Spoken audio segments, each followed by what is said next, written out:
احذروا.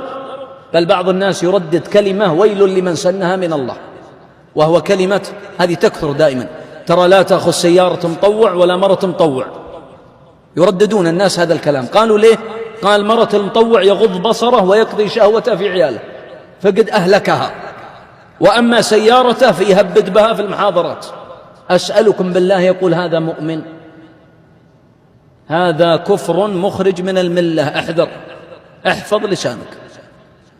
كنت في مجلس يوما من الأيام فسخر بي رجل، أسأل الله أن يهديه، فقلت له أنا في المجلس، قلت أسألك سؤال؟ قال نعم. قلت الله أذلك أنت وأمثالك. قال إيش؟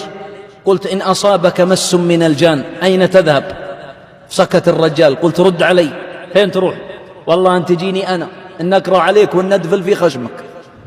فسكت الرجال. إيش؟ قلت إي والله من السنة إذا قرأت أني أنفذ فيك.